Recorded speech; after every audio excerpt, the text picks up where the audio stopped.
This is a review of last week and a recollection.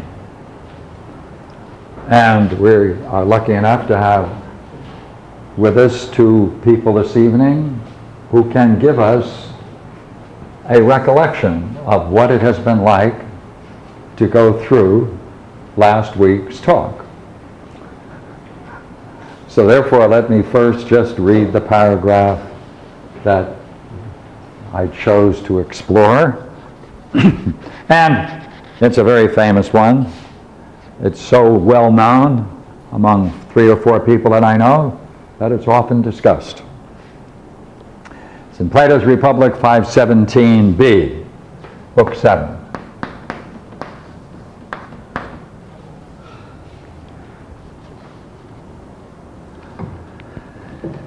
Then we must apply this image, my dear Glaucon, says Socrates after going through the allegory of the cave in the upper world, to all we've been saying.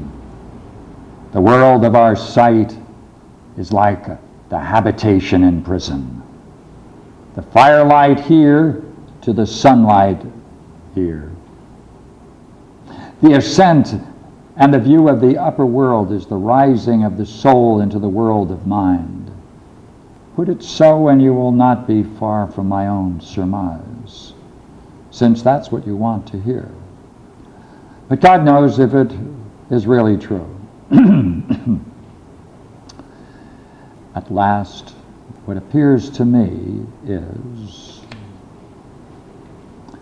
that in the world of the known, the last of all is the idea of the good.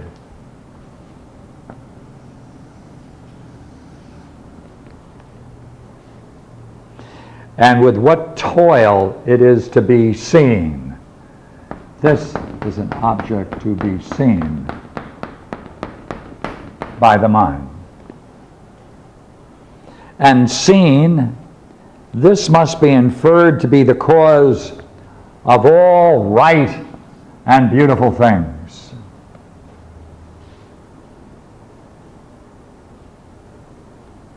Which gives birth, source, give birth to the sun in the visible world and to sunlight. And he calls the sun the king in the visible world.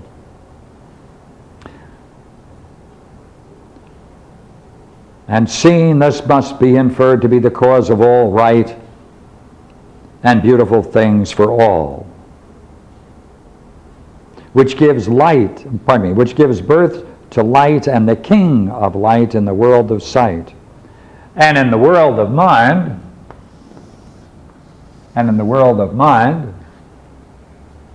herself the queen,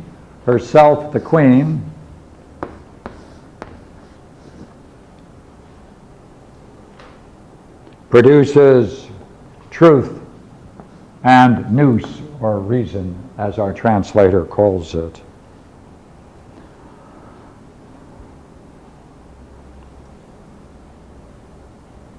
And she must be seen by one who is to act wisely, publicly and privately. I changed reason to wisely. And she must be seen by one who is to act wisely both publicly and privately. Well, if she's the queen, then there's a king. Here's the queen, the sunlight. Here's the king, the sun. Therefore, this is an interesting royal pair.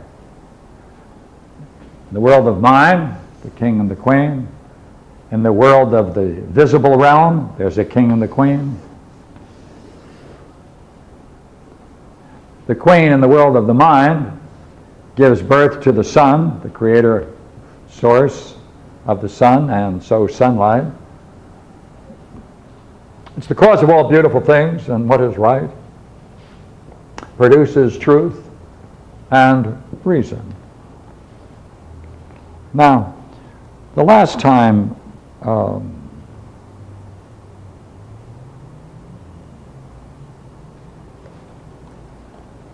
this is also the highest object of knowledge, the last of all, the highest object of knowledge. And last week we talked about this being when one gains a vision of it. This is a bliss. This is a pure, sometimes called the perfection of beauty.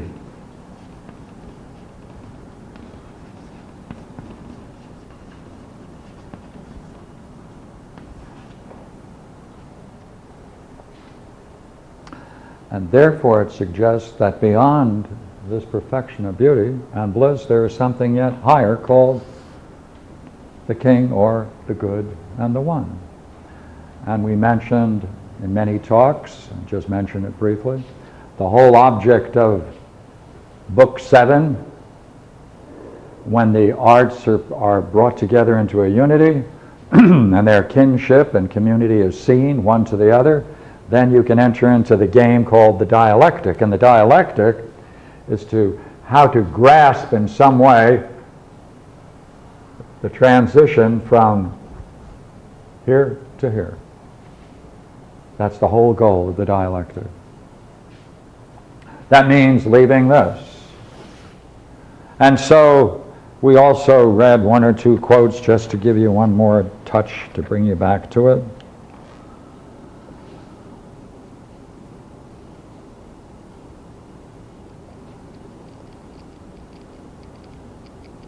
Because Socrates is quite interested in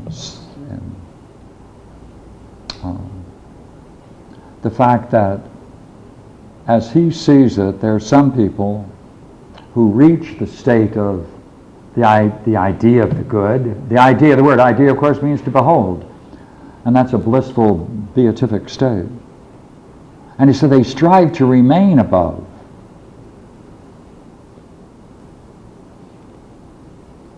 And he says he doesn't think that that's proper, and they should be brought down and returned to the world of men.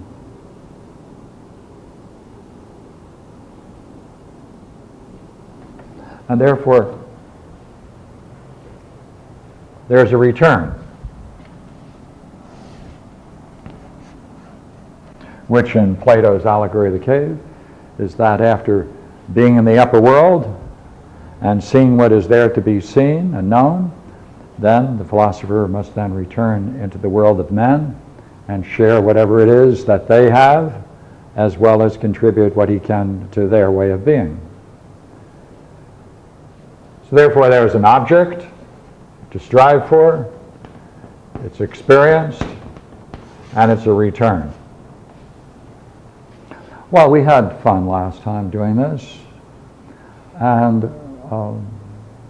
what was your week like, the past week? Could you tell us, please? You had a very interesting dream, you told me a few minutes ago. Yes. Would you care to state it and we can look at it? Sure. Thank you. It was the night of last class. Went home, went to bed. Had trouble falling asleep because my mind wouldn't stop working on this problem. And which at one point I was able to drift off to sleep, and I remember having in the dream a physical release, and it was physically it was a euphoric sensation, which caused me to rise up out of what seemed to be a canyon. My whole body was lifted up past the canyon and continued up into the sky until I could actually see the curve of the earth, and just hovered there with this amazing sensation, and being able to look down and see with a clarity and perspective from being above.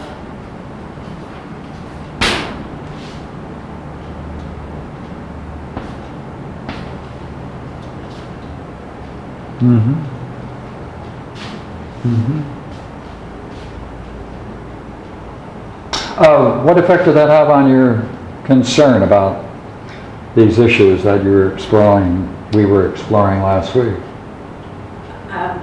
I felt that the dream was a cause of what we were looking at, Mm-hmm. and because the feeling, the sensation was so strong, and the clarity that it gave, and the perspective that it gave, for the next day, I was actually able to tap it, to get it back a few times, but then began to lose it as each day passed during the week. And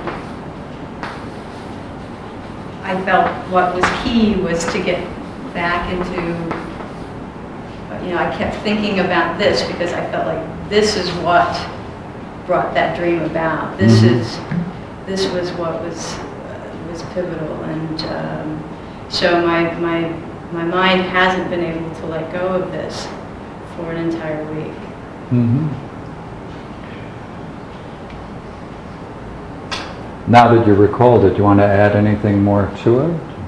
Because I'd like to. What? Actually,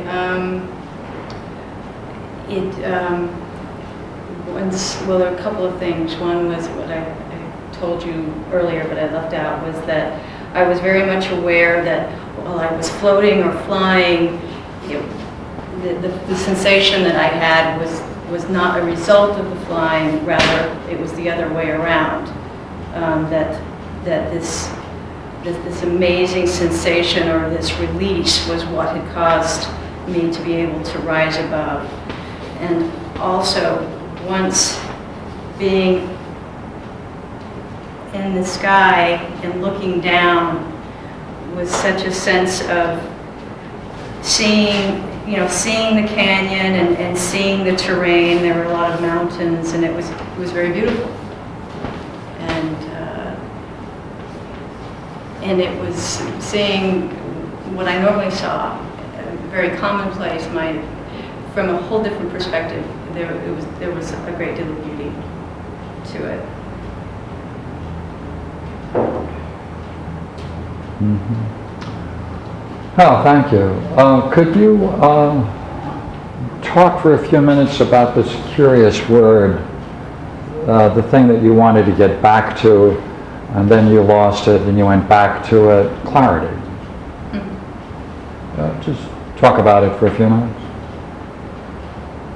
Like, what was it like? Having that clarity,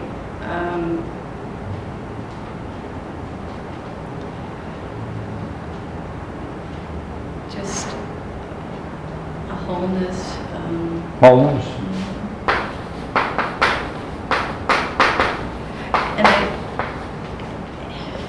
And not going back to it. There was something about that wholeness and that clarity. I felt like it would always be there to get back to. Mm-hmm. So there wasn't a sense of rush or a need to hold on to it so much.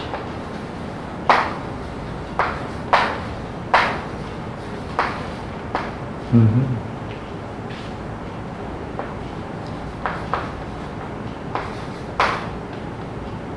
Mm-hmm. That it would be there, and I would be able to find my way back to it. And you should be able to find your way back to it by...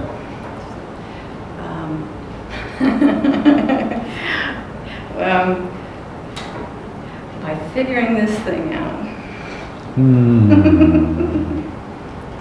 By figuring this thing out. not, I'm being somewhat sarcastic. That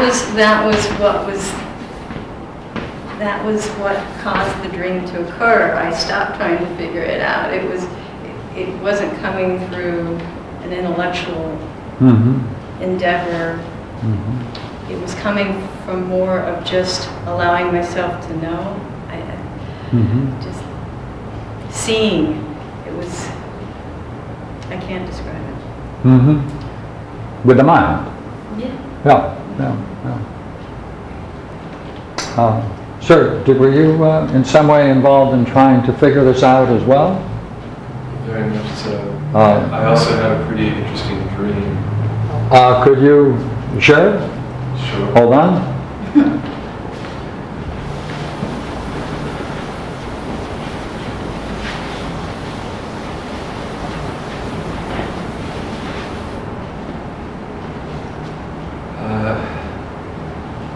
You were actually in this dream. But you were a younger man. And I had gone back to some school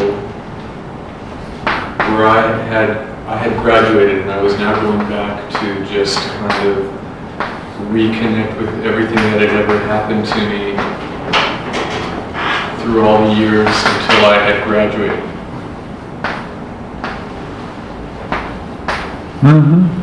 So I went into the school, and I went into a classroom, and you were there.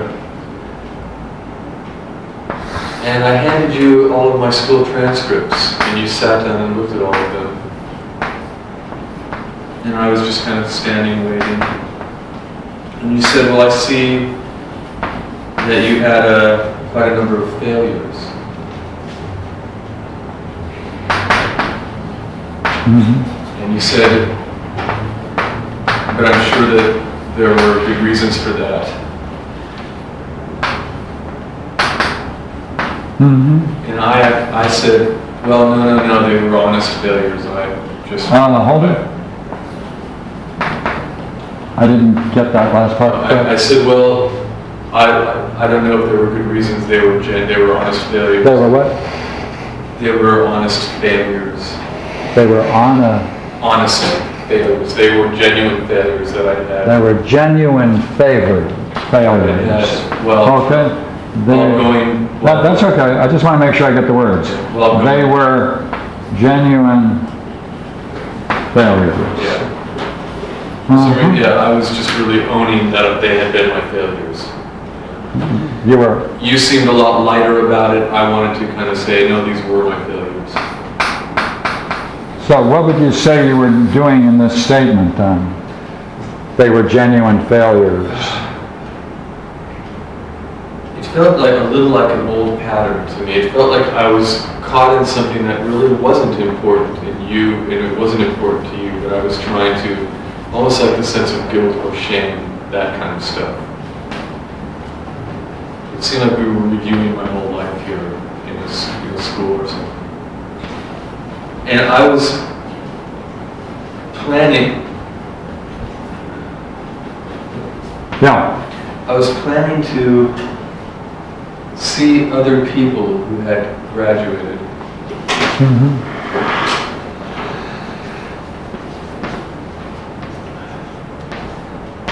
And it seemed that I had come, it seemed apparently that I wasn't going to find those people at your school.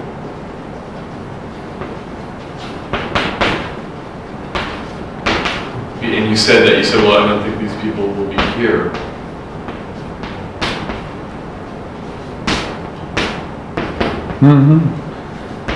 So I was going to leave to go on to a different school and see if they would be at this other school. So you decided you'd go to the other school. And you walked out with me. I was going to go try and find these people to connect my past together at a different school. Is that where it ended? Sorry? Is that where it ended? No. It ended in a pretty strange thing. Go ahead. You walked out with me, and we walked out of this classroom, and we're walking along the school grounds along a path together. And all of a sudden the path just kind of does a big swoop and we fly up in the air, you and I.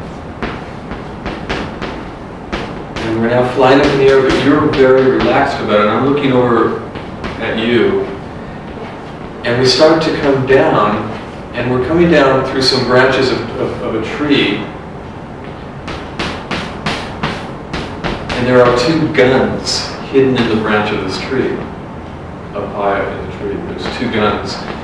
And you look at me and you say, some people think they need these things in case of any emergency.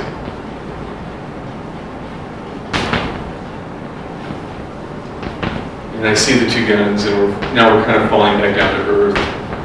And that's the whole thing, that we're kind of got flipped up in the air, and we're flying, and here's these guns that might somehow be a security. And you're saying, but you don't take the guns. You just comment that they're there. They're hidden away up there. Like in a case like this, when you're kind of flying and out of control. And then I landed on the ground, and was really, and by the time when I woke up, the last thing that I recalled of the dream was just a sense that I probably wasn't going to go to this other school. I was just going to go on my way to whatever that would be.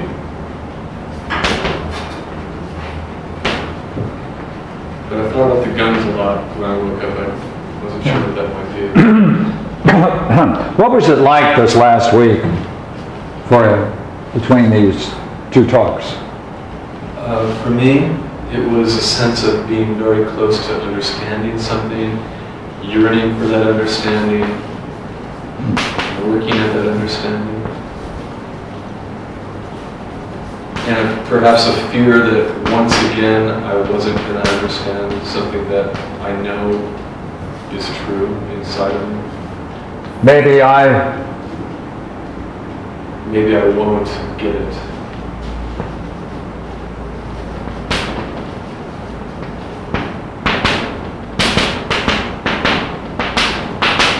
That it's the most important thing in my life right now.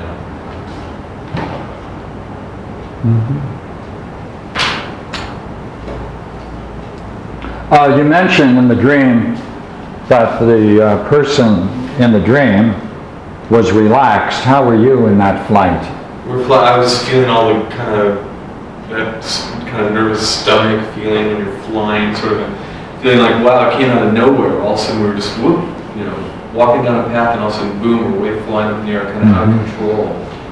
So I was sort of trying to get a handle on the whole thing in general.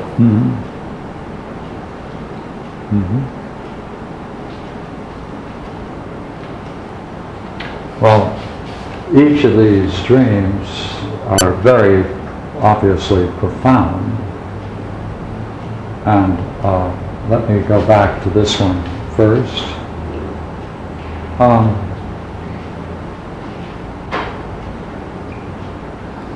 That sense of clarity, could you go back to it for a moment?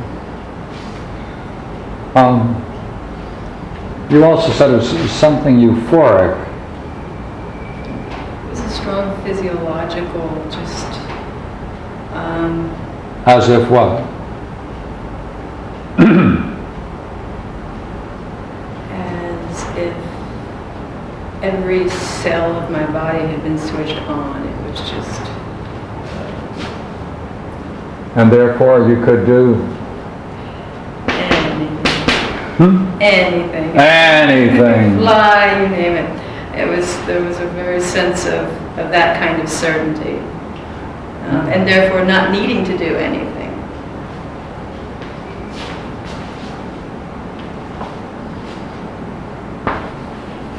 Go ahead. That's it.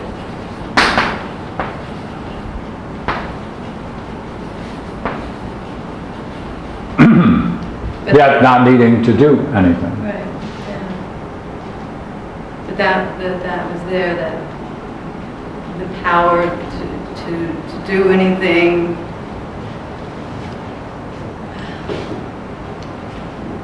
The euphoria, you said, was a very physiological sensation. That was what that was what lasted. That just momentarily, I would, throughout the day, feel this click of congruency, and that would just, I would feel that, which I've never felt before. I mean, it was very strong, and I would just catch a glimmer of it.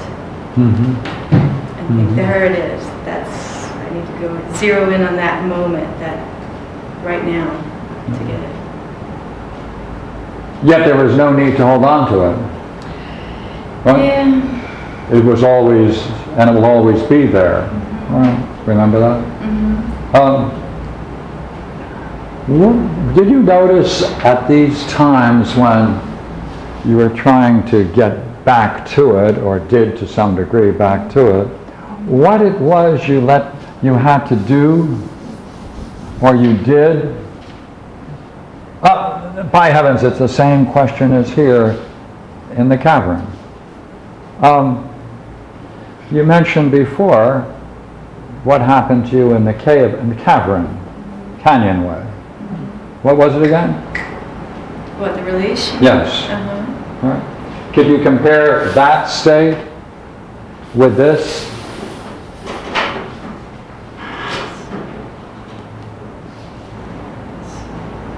Talk about it. The moments where, throughout the day, where I would start to feel it, it would be a letting go within that second, that moment. And that is where that lies, that feeling, that sensation.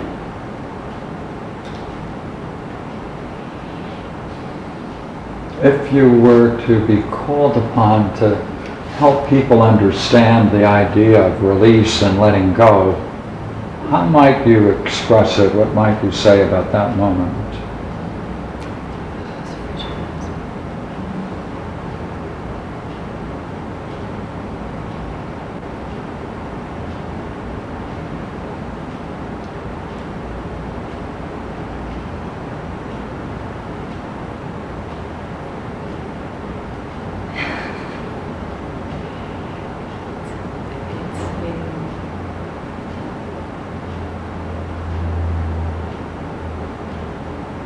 Letting go of time, it was just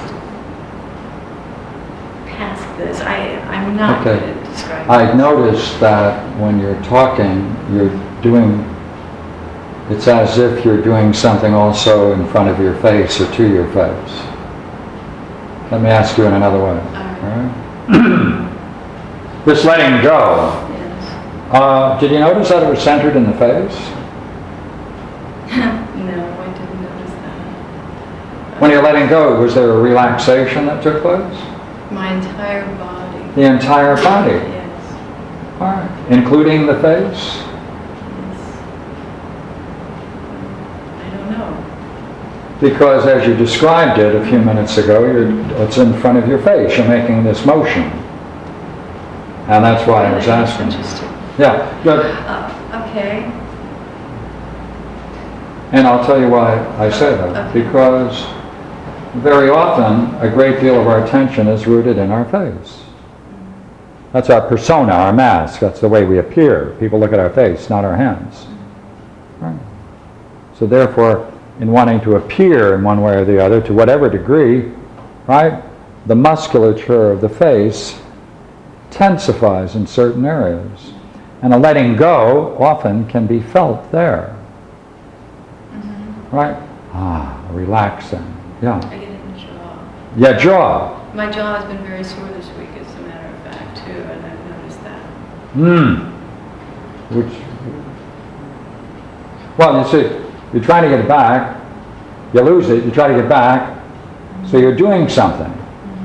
Right? You're trying to get back to letting go, that release, because that's what brought you to float upward, that gave you the clarity. And that's what you would like to return to. Now, it's real fun to talk about what it's like to be here, looking at the whole earth, and to be engaged in the beauty that one sees from such heights, and that's all good. But That's what you want to study. The release, see? The release. Because you know that's the doorway into clarity. Now, I'm going to move away from that, but first I'd like you to see whether you can give me something else about the clarity. If you had to say it was like something, what would you say it's like?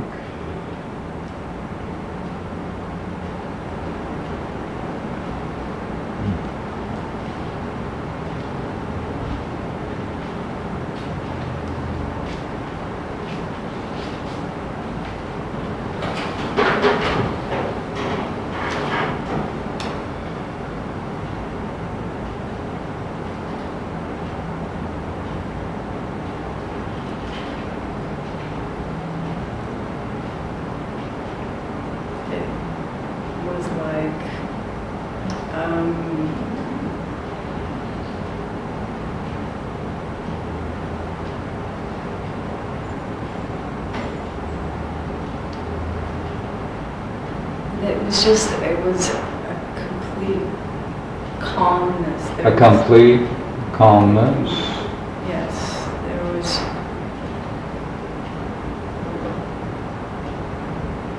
no need for any type of worry. Everything made sense. It just... Just the way it was. Just the way it was. Just the way it was.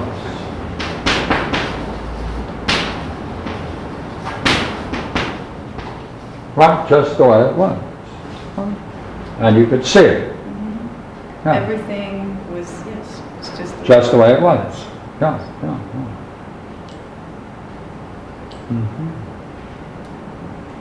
Good, good. Thank you for your reflection. Let's go back to this one now, shall we? There's a contrast here between two schools. The one you find yourself in,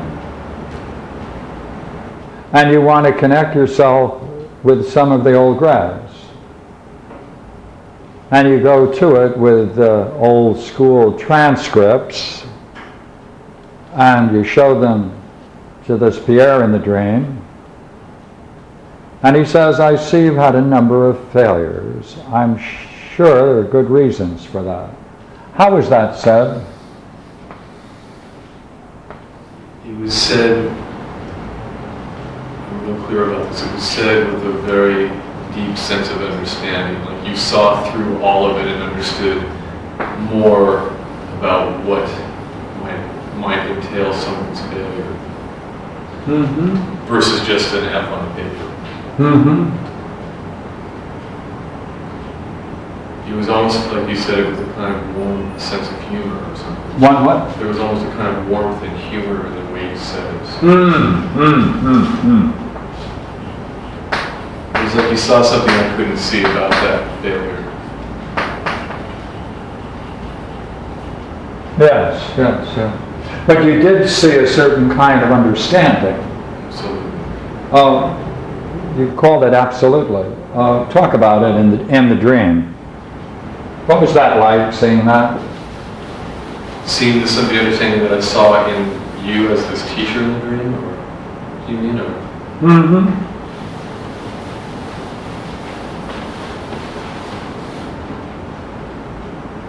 I can see that I was talking to someone who was wise.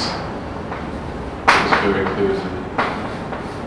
I could feel it in the dream.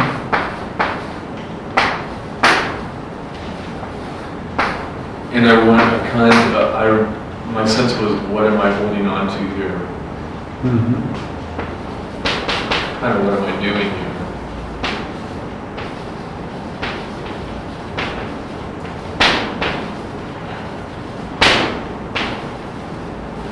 Yes, what am I doing here? Yes.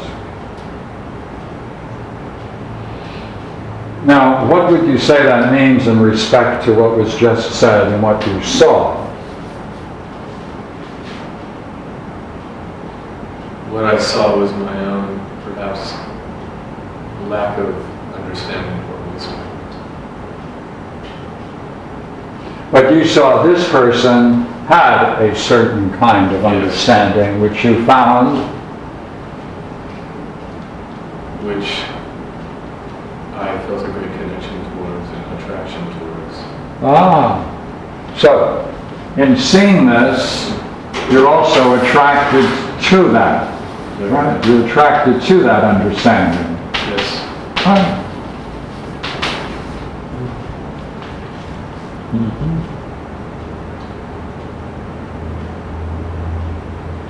You could feel it, I could feel it in the a dream. kinship, right? A kinship there then. Is that right? Yeah. This person seemed to understand me, even though they never really met me. But, Even though they hadn't met me until I walked in this room, they seemed to really have a wise understanding of who I was. mm-hmm. They could read me very quickly. Mm-hmm. So, It seemed to want to help, yeah, even though I was in the wrong. yeah, wanted that kind of help, right? Yeah. Yeah, yeah. And this is where the dream shifts, you see, because given all of that, what do you then do? What I recall is that I didn't say, well, I guess I'm in the wrong place. I'll go to this other school and try and see if that's where I'm supposed to be. You said they were genuine failures, Oh, about the failures, sorry. right? Here, you're making kind of light with some understanding, and I'm very kind of, my experience was I was just trying to own everything about myself. You're trying to Very own, authentic. you're trying to own that, right? I feel I won't try and skirt the issue. Or something. Right. I wanted to own that, Yeah. right? I'm courageous enough to own my failure. Felt a little zealous on my part. Right. Rather than sloughing it up and saying, well, yeah, there was probably some good reasons for some of that. Well, you see, would you not agree, there's something curious here. Right. I wanted to own my own failures. They were genuine failures. That person sees at that moment very clearly, wisely, that there were good reasons for that. And what are you doing then? I wanted to own my failures, all of me. Are you agreeing or No, I'm resisting this wisdom. resisting, or is that resisting or holding a different position? Or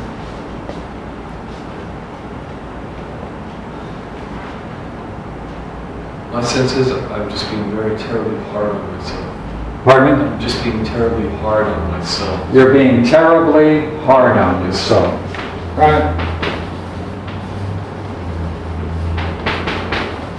With the guise of being tremendously honest.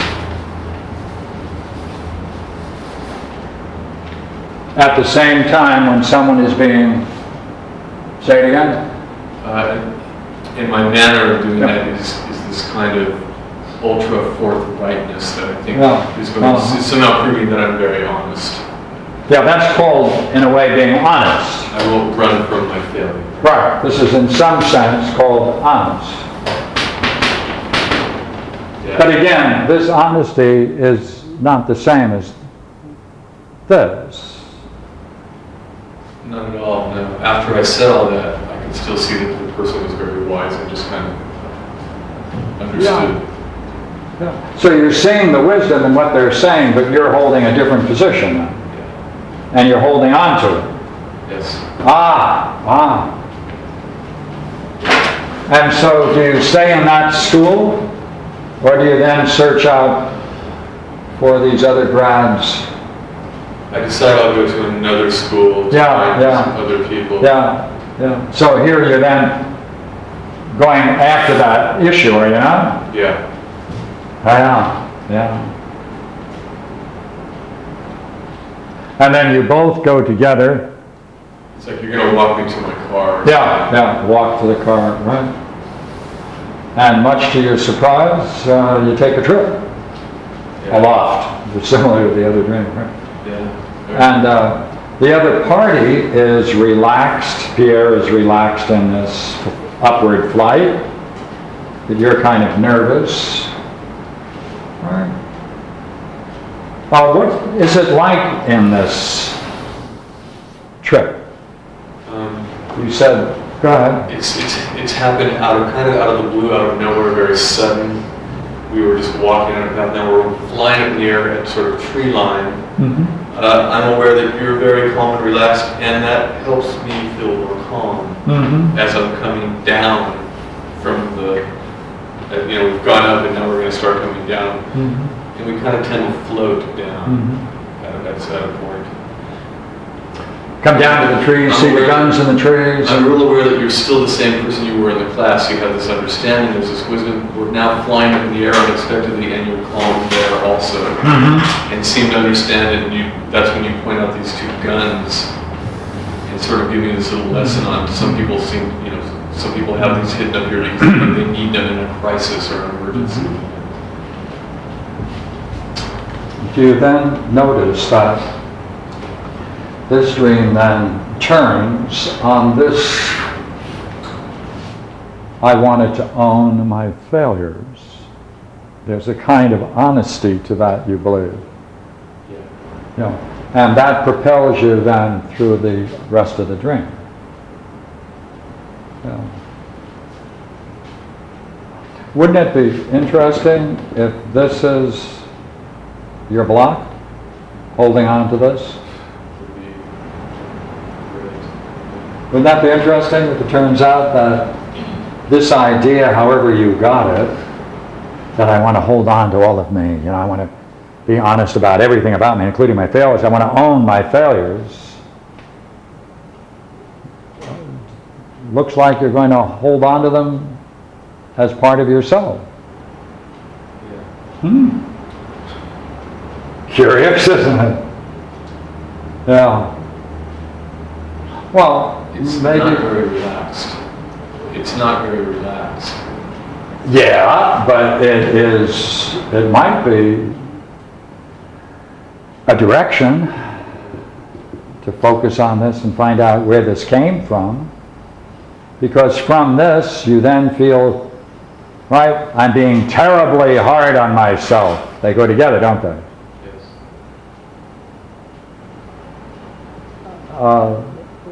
Because of this, then you're looking for the other school and leave the other one. Yeah. Curious, isn't it? Well, I thought we'd just look at those dreams for a few minutes before we go back to the issues that we were on. Do you just Yeah. Do you want to add more to it? No, do you just have any thought about the two guns in the trees? The two yes. The two guns in the tree. Okay.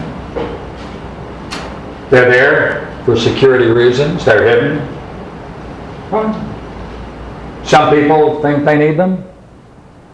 Some people think they need these things. There they are. But there's no need either on your part or on my part in the dream.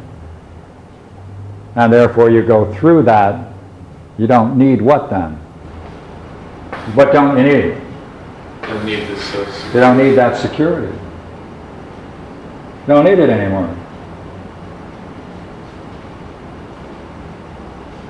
And now you're back on the earth. So that's very interesting, isn't it? Yeah. Well, let's see then if we can go back to this other curious problem we inherited from last week and see whether or not we might even be able to work some of this into it naturally, hopefully. Hopefully that it's natural.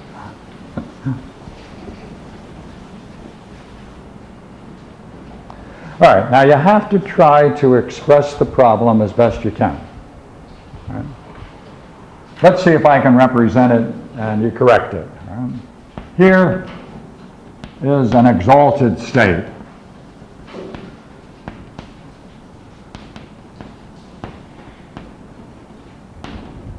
All right. There it is. We're calling it the perfection of beauty. Beauty itself. Right? Let us say then, it is of the very nature of reality. When we're using the word reality, what we mean here, therefore, is what truly is. All right?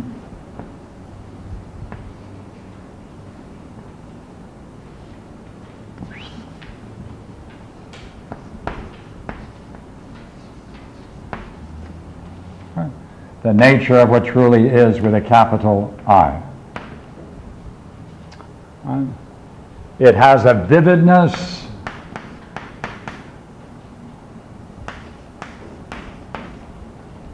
most totally vital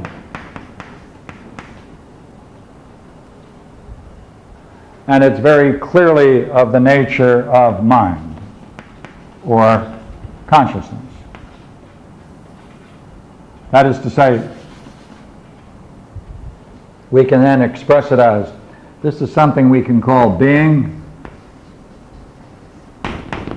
right? Life or vitality.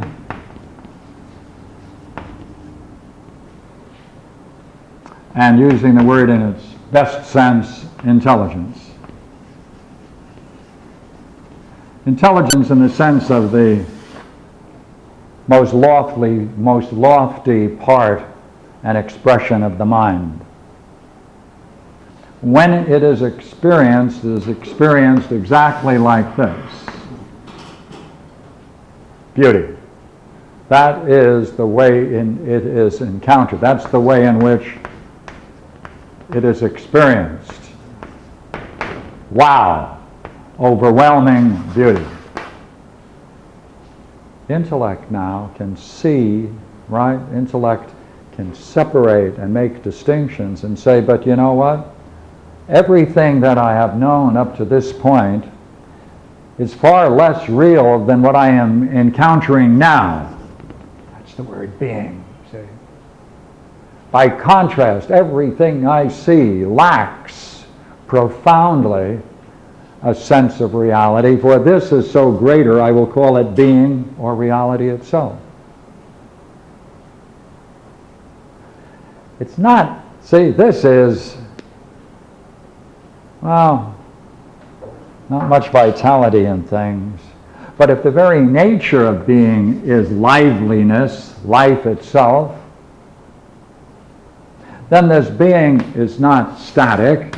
It's a living vitality that is nothing other than pure intelligence or mind, which therefore can be clearly perceived as the nature of reality. See, mind makes, our intellect makes distinctions in here and perceives it as an overwhelming beauty.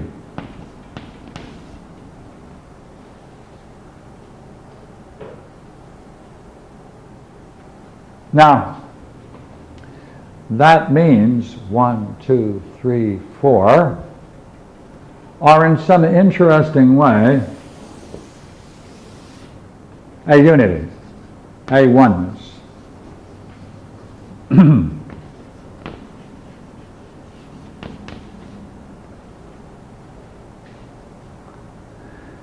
Now, this sense of beauty cannot in any way be compared with anything that is beautiful.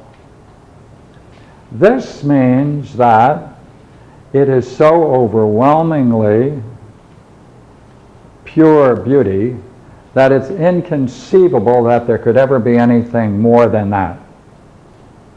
It's impossible. To be in it and participate in it, even for any period of time, if it were to cost you your life, you would freely give it up to be there. And therefore, that's called being able to be in the presence of what discloses the meaningfulness of life.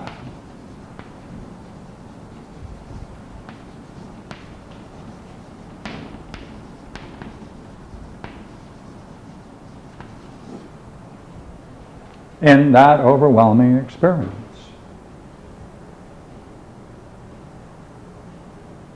Now,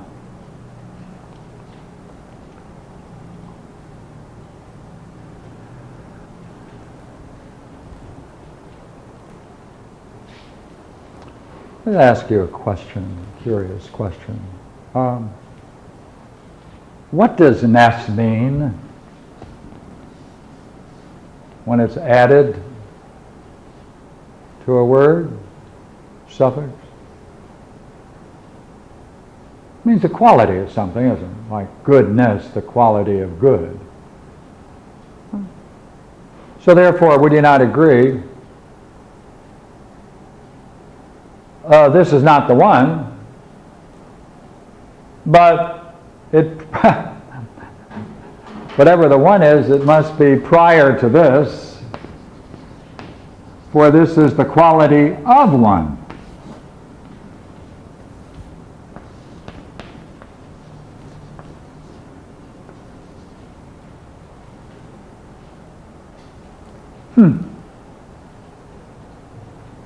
By the way, we say in the highest sense that it is, don't we? We're talking about being as what is.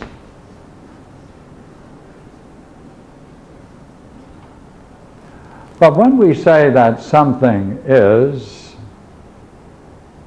we say it has existence, don't we? Right? It has being. It has vitality. It has intelligence.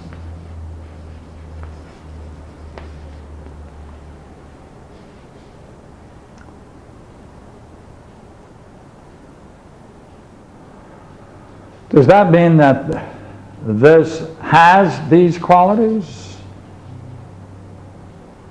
The way this chalk has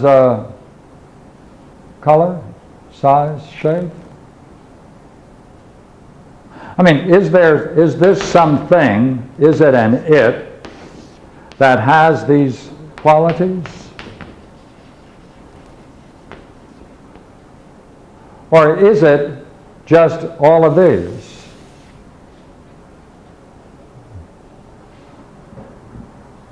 Because if it has these, then there's something that must stand apart from this, and these are just its clothes, its appearance, its qualities.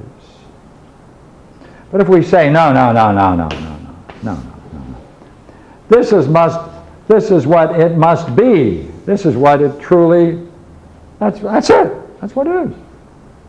Then we're not saying there is something behind it, as it were, that has this, but these are the qualities, or the way in which it can be described. Let's call these the necessary description of it. Well,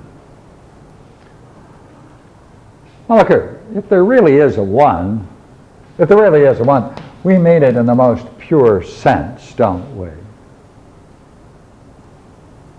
We mean it can't be a many. Right?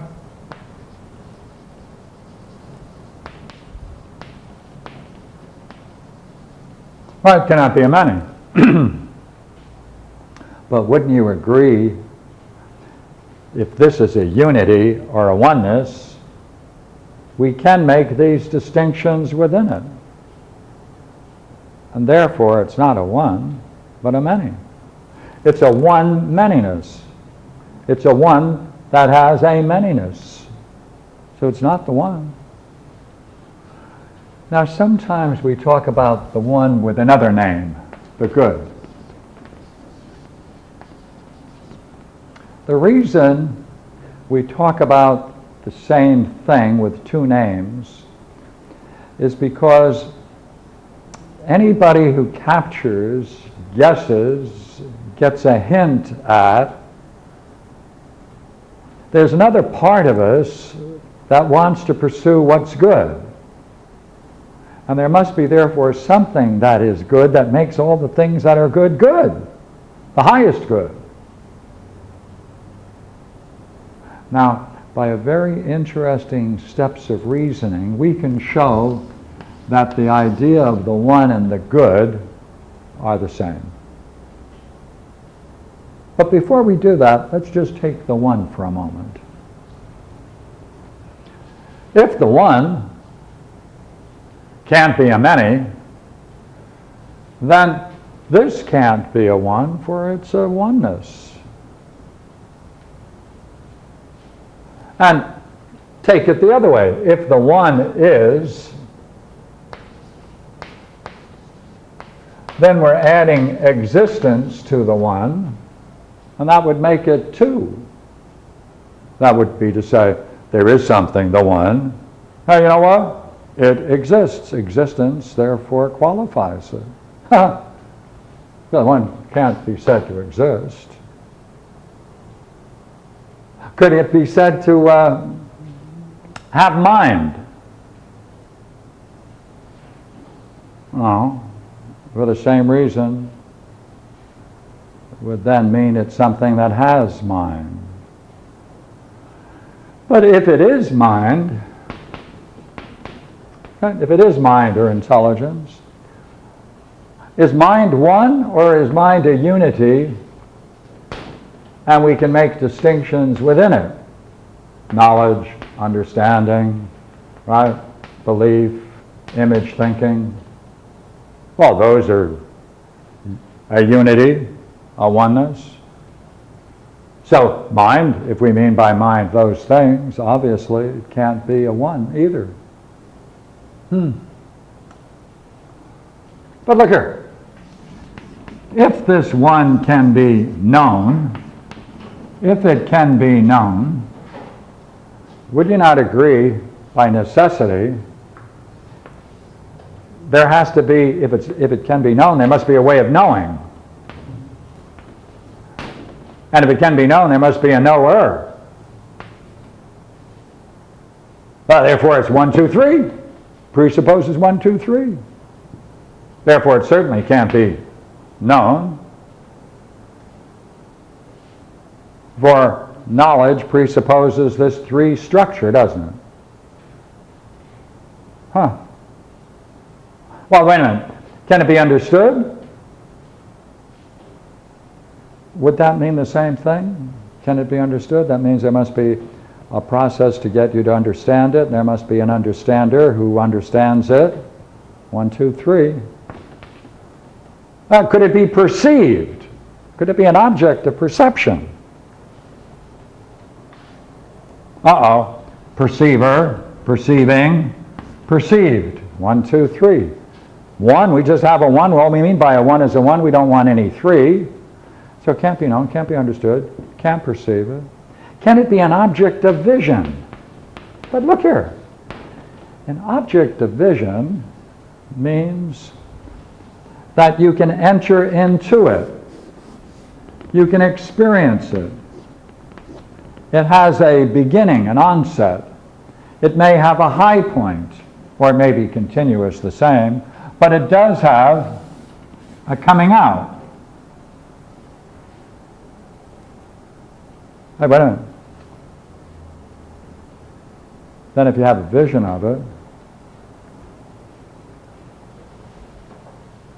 must have a beginning, middle, and end, a duration. Must have a duration. Has a vision, then I imagine you're going to say there must be someone who is visioning it and a process of visioning to get it, and then this becomes the object of vision. Well then, as massive and as brilliant, and this is called the most brilliant light of being, bliss as it is something you can go in and out of. And if you can go in and out of, has a point which you enter, point in which you leave it, has characteristics while you're in it, a unity, but with distinctions within it. That's a unity or a oneness.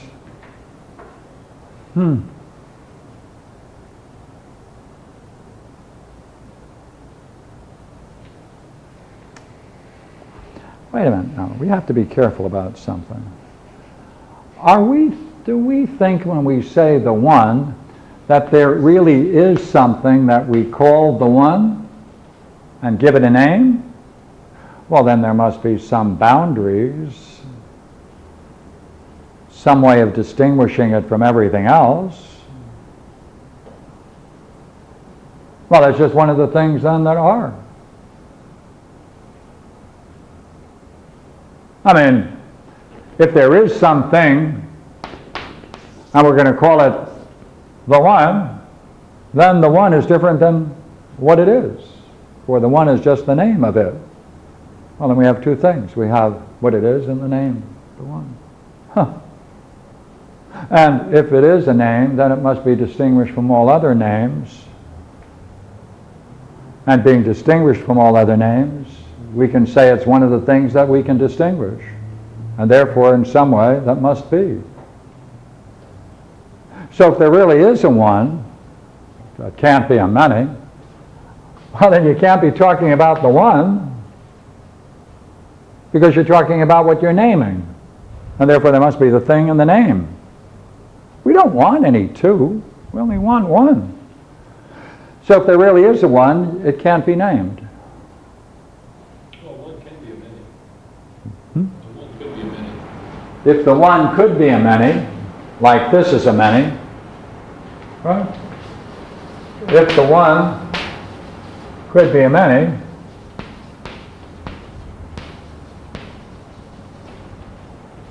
then it's a many. No.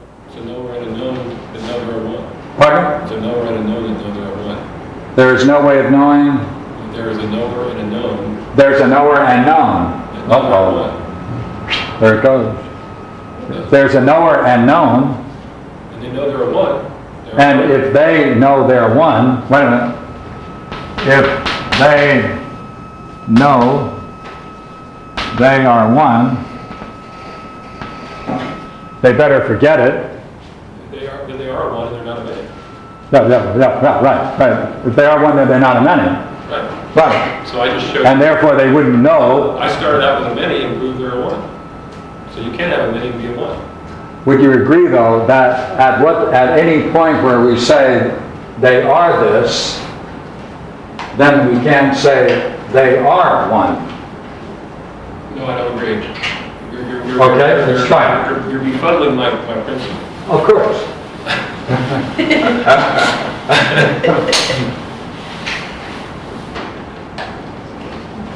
If each of these, right? If each of these, We know they are, and you know, let's call one a knower, let's call the other one a knower. knower, Right? No, not a know. and this is what they know, or what do they know? They know that there are one. They know that this knower knows they are one. And the other knowers know they are one. And so too for all the others. So therefore, the many know they are one. Right? So So the many know they are one. know they are one. Yeah. So they are one.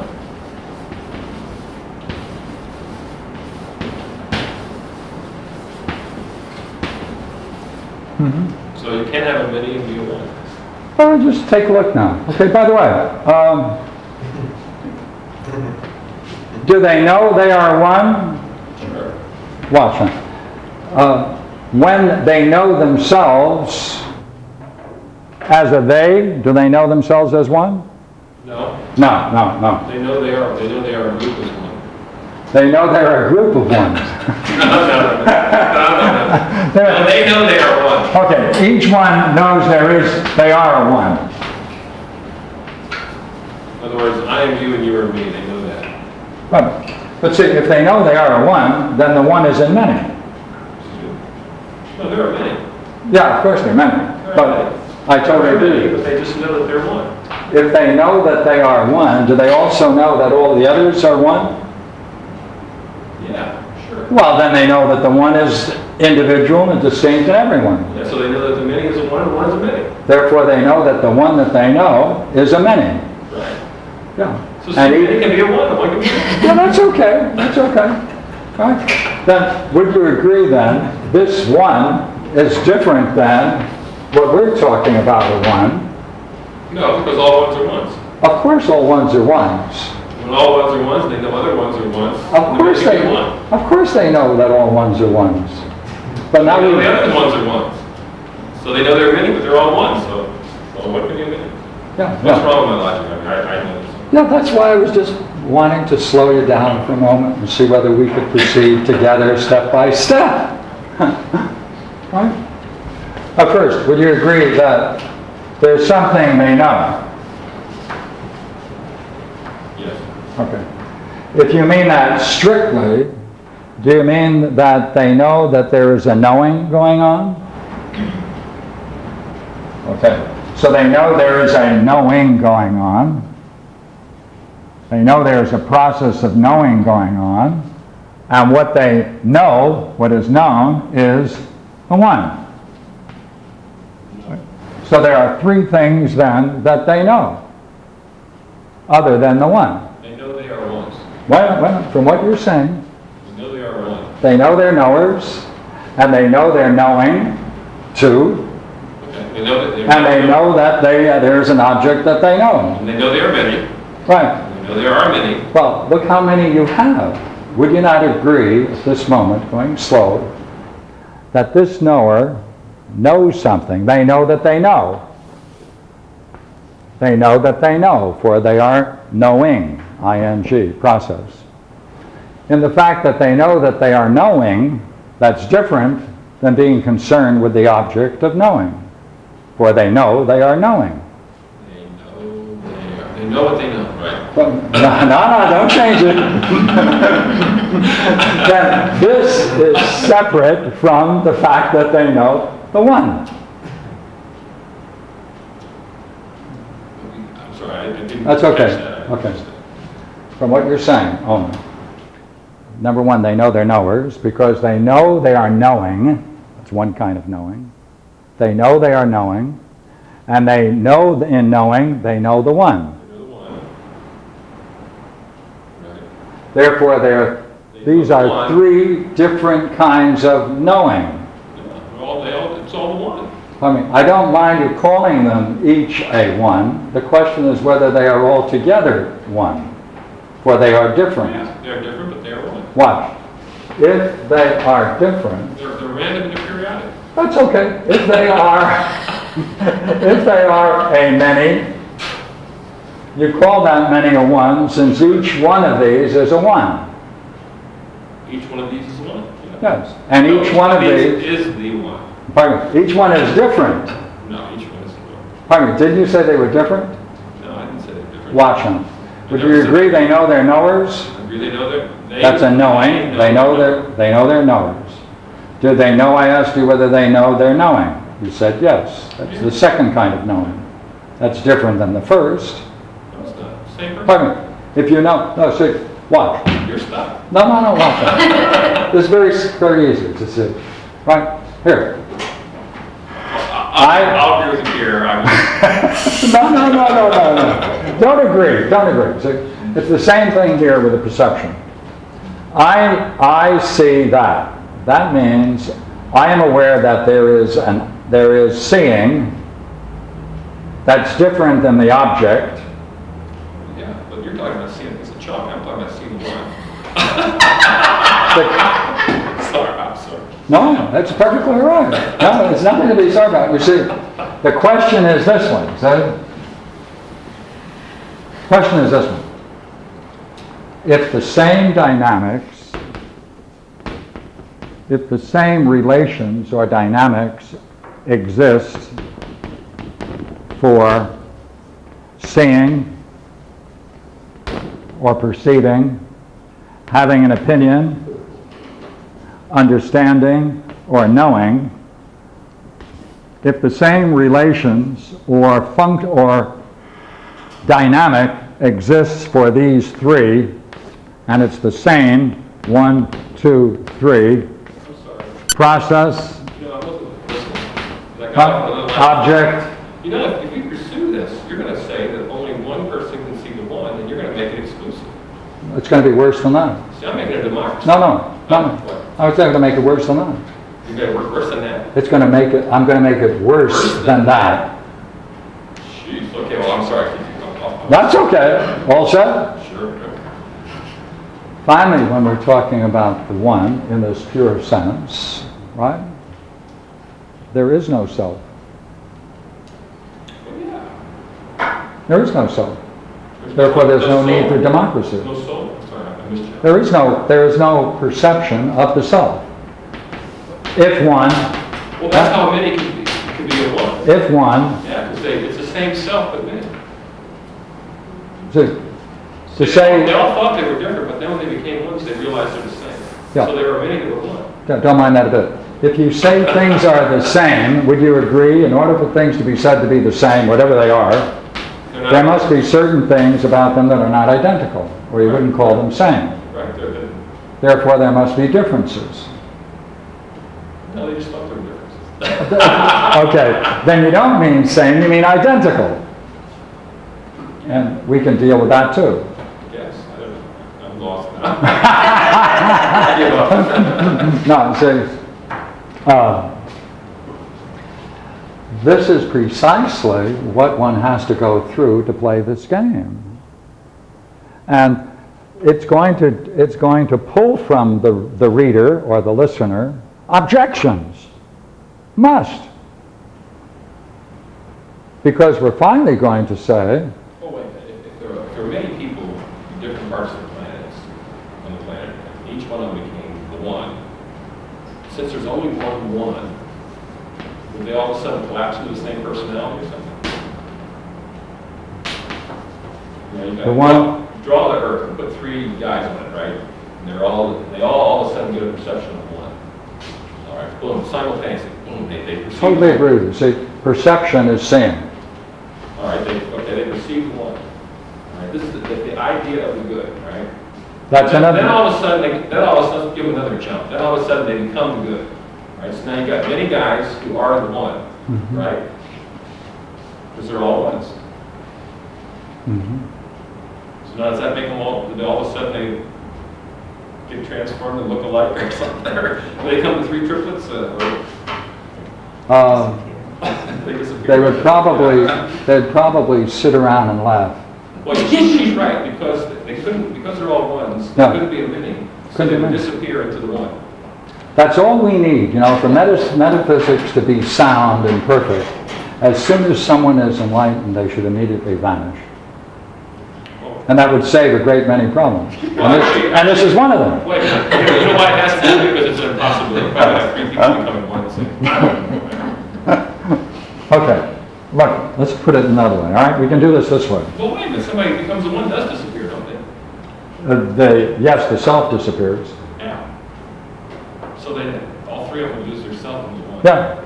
So the many become Well, no, watch. They can't even lose themselves in the one.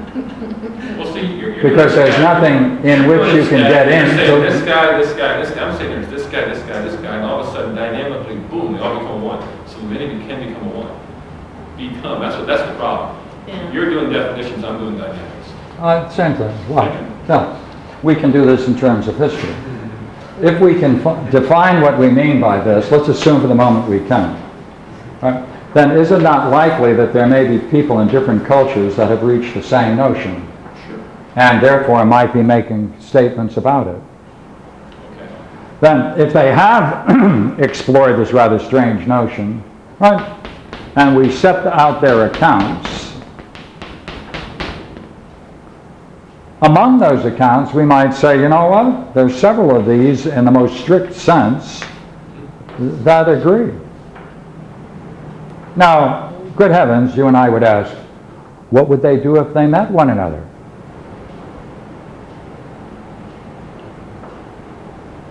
Would they lose themselves? What do you got there? You got three guys who are the one, right? Who make the assertion, they make the claim. Let's not get into the hocus pocus. Let's say they are the one. Okay. They really are the one. Give them some credit. They are the one. Can three people be the one? Yeah. So you're saying that many cannot be the one, right? Which the Right. conclusion is, if one of those guys is the one, the other two aren't. Yeah, watch them, okay? Notice your language. Notice your language, all right?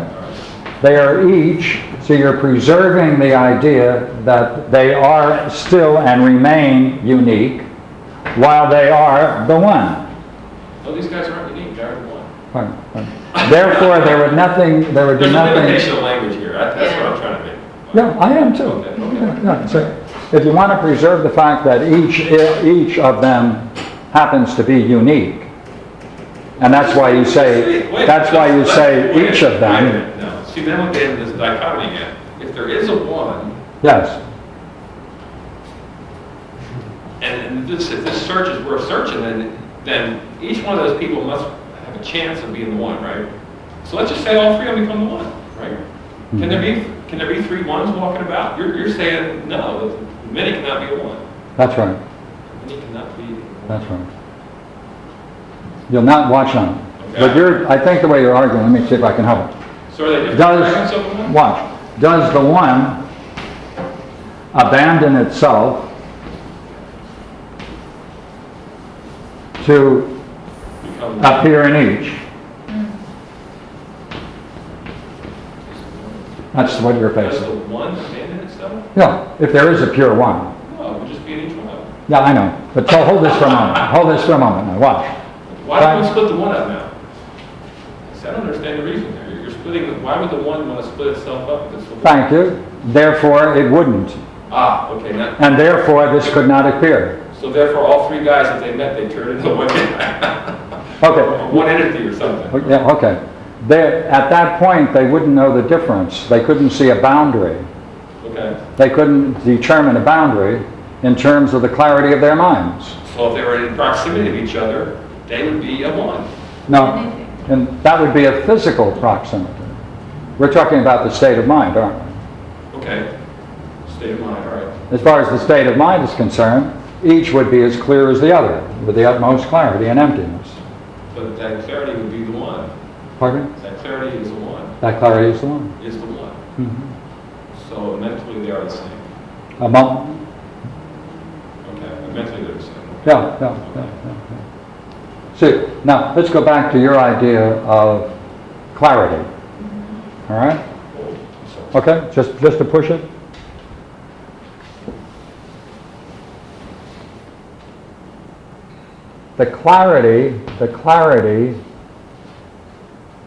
That clarity,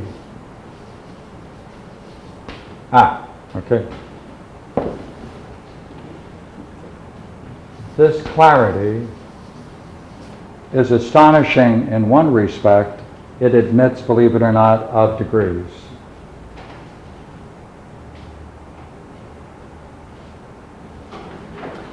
If you think about the Oxfording pictures, each one of those pictures is actually a different way of representing the perception of one. Now, in the description that you gave of the clarity, you used a very important expression, that you could see things just the way they are,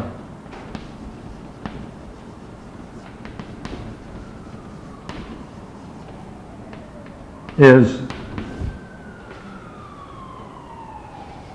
The way they are, is just. just the way they are is. The way they are is just. Just the way they are is just the way they are.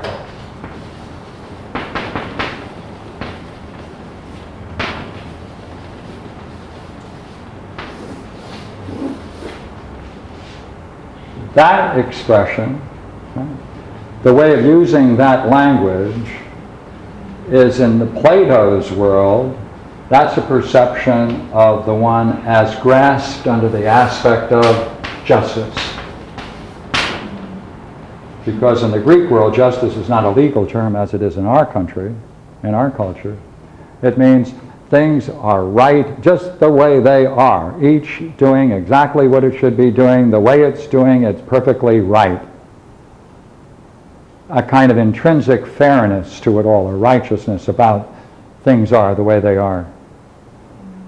So in the Platonic world, that sense of clarity that you want to get to, is to return to, is this very profound state, which is the doorway into this state of mind you experience in dreams called justice, which in the Phaedrus is one of the possible visions one gains in the intelligible world.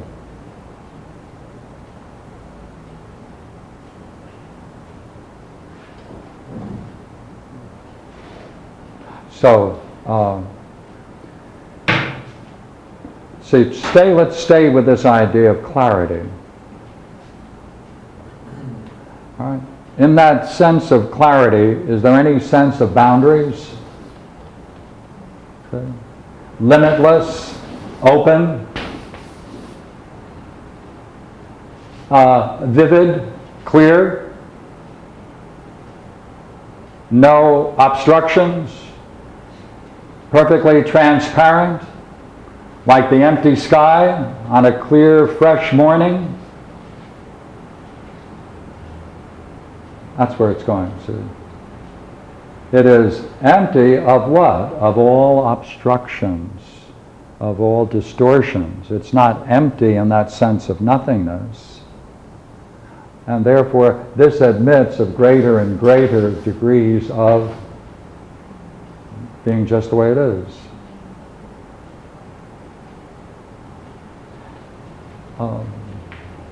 It is not that is equally experienced in that state that we call before the idea of the good, but that's being carried aloft by a sense of beauty and a blissful state that the consciousness experiences.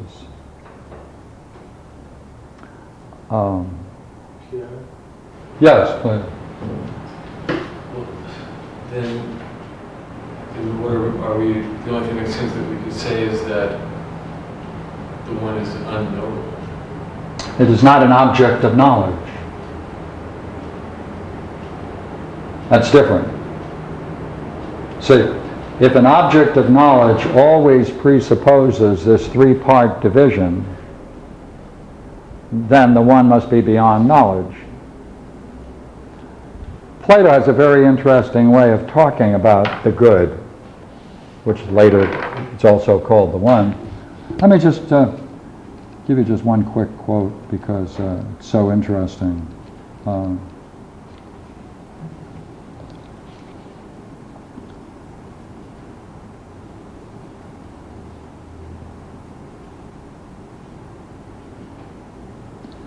Then that which provides their truth to the things known and gives the power of knowing to the knower, you must say is the idea or principle of the good. See, that's what we had up a short while ago. That's the bliss. Yeah. Could you read that again? I'm sorry. Yeah, sure. This is at 508E in Book 6. Then that which provides their truth to the things known and gives the power of knowing to the knower, you must say is the idea or principle of the good. And you must conceive it as being the cause of understanding and of truth as far as it is known. And thus, while knowledge and truth as we know them are both beautiful, you'll be right in thinking that it is something different, something still more beautiful than these. As for knowledge and truth, just as we said before, that it was right to consider light and sight to be sun-like, but wrong to think them to be the sun, so here it is right to consider both these to be good-like, but wrong to think either of them to be the good. The eternal nature of the good must be allowed a yet higher value. What infinite beauty you speak of, if it provides knowledge and truth and is above them itself in beauty, you surely don't mean that it's pleasure. Hush! But there is something more to consider about its likeness. What? Oh, the sun provides not only the power of being seen for things seen, but, as I think you will agree, also their generation, their growth and nurture, although it itself is not generation. Of course not. Similarly, then, with things known, you will agree that the good is not only the cause of their being known, but the cause that knowledge exists and of the state of knowledge, although the good is not itself a state of knowledge, but something transcending it, far beyond it, both in dignity and in power. Right? So the good is far beyond it, both dignity and power. It's not an object of knowledge, but the cause of knowledge. So you imbibe the good? Pardon? You imbibe the good? Abide. Yes, that's a good way. Imbibe. Imbibe. Yeah, that's a good Imbibe word. the good. Yeah, sometimes people call it things just drop away, and that's all you can say. That's a negative way of putting it. Some thinkers put it in terms of it's one encounters. Meister Eckhart pulled it together, and he said that it's a Godhead. Because he said, you can have the Trinity, Father, Son, and Holy Ghost. He said, but the Godhead is really that which binds them together into a unity. And beyond that unity, that's the Godhead. So he's doing the same thing. So many couldn't be a one. Many can be. Many could imbibe the good. Yeah. Many could not be a Yeah, right.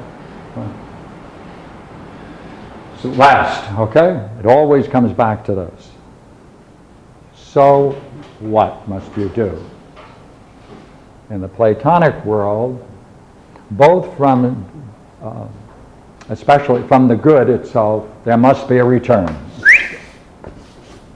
Because with that comes a way of knowing and of seeing and understanding that benefits mankind. That's the return, going back down into the cave. And in terms of preference, in the Republic, when the philosopher comes back down into the cave to become, now he lives among them, has to strain and get used to it once again. In terms of his own preference, he makes this statement, and he quotes Homer, and he says, I'd much prefer to be the poorest slave to a landless lord than be master of all the dead that lie here. But it's thought, therefore, though, to be a duty to return, and to return with that sense to improve mankind's lot. In some sense, then, that echoes to the bodhisattva ideal in Buddhism. Only it's not a vow, it's a natural consequence.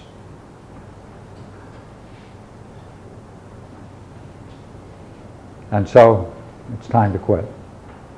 Any questions? And we play a few more minutes? Either that, I need to take a break for some water. I'll just be very, very obvious. What is the good?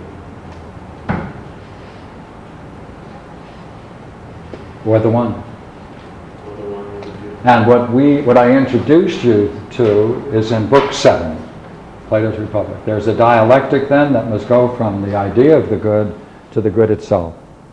It's a negative, it's chopping away all the assumptions that one might gain from the experience of the idea of the good, or the most brilliant light of being, or that blissful state that is encountered as the most brilliant light of being. Well, wait a minute, there's a problem here. Mm-hmm. Because if you can only imbibe the good, you can't imbibe the whole thing. You can't, then, no matter what you're imbibing, it's never the good, right? I'm imbibing a little this is good, a little that is good, a little this is good. You'll never be imbibing the good. So why all these arguments about Yes. this is not the good, that's not the good? That's quite true. That's quite true, except for one thing. Right. The most remarkable thing about it is that those who enter this, right, always say the same thing. Oh my God, it's obvious. It's always been there. I didn't even have to search for it. I just had to drop whatever it is that was blocking my vision. And therefore, you're quite right, there's no need to search for it at all. Well, that's All we have to do is get rid of what's blocking it. It isn't any place we have to search to discover it. That's right in front of your face. Right, where can you, yeah. Most difficult thing to say. Yeah, yeah, Uh-huh. So, okay, so in other words, they all say the same thing, there's a block. yeah. And that's why in the Platonic world, the real object of study is ignorance, not knowledge or wisdom. You don't have to worry about that. That's what it is, that's where it is. You really have to discover your blocks, what's holding you back, what's tying you up, what's preventing the release. That's the most interesting object of study. So, I really appreciate your help this evening. All right. Thank you very much.